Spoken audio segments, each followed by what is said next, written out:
Welcome back, everyone. We are going to look at modules. When you are in your dashboard and you open up one of your courses, I have my homepage to be set to modules because the module for me is where your lesson plan is. So this is the building blocks of the lesson and the order I set my students' lesson in. So lesson 611, here's the opening activity. There's some worksheets. Then I gave the answer to the worksheets because they worked on those as a group in class and they needed to be able to grade them together. Another worksheet with some answers, another worksheet with an answers. Then I have a resource page, so I move to my next lesson.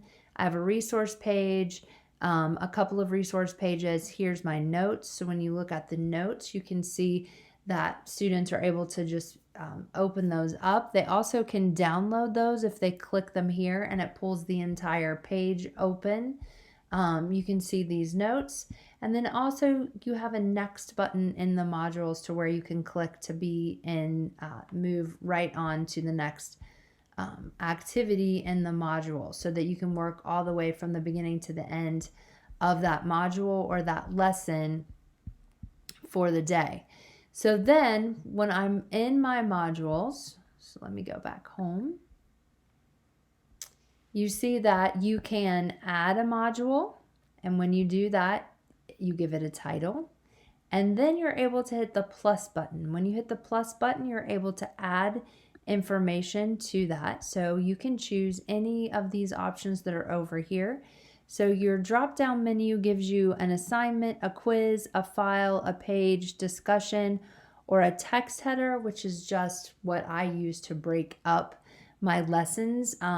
So one of my text headers says lesson 6.1.1, and then I put all of my information. Then I put another text header that says lesson 6.1.2, and then all of the lesson plan and the information that the students need. And then my next text header is the next lesson in order. So you have all of those options that you can choose from.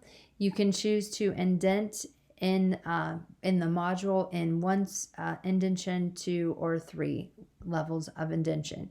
The indenting is important because you want your students to be able to visually see what is happening. So this grade title is my day of the week, and then I have an announcement that I want them to read. So that's indented a little bit to catch their attention. And then these things that they need to do, I've indented. This is their math assignment. Their math assignment, their reading assignment, their social studies, and their science. And then these tests I put back out. So the indentions and the icons that are loaded automatically through Canvas for whatever option you have. So for example, this is an assignment. So they use the icon for assignment. When you look at other assignments, this was a link. So Canvas used the link icon. This was an attachment. This is a quiz. This was a discussion topic. And so in your modules, you can build all of those, but it does give you, based on what you're building, different visual cues for your students to be able to know what the next assignment is, or to know what this assignment actually is titled, or what category it is.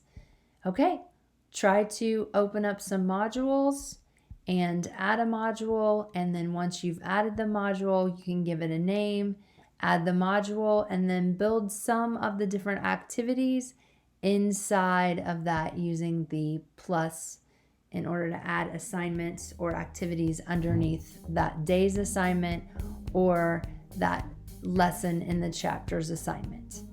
All right.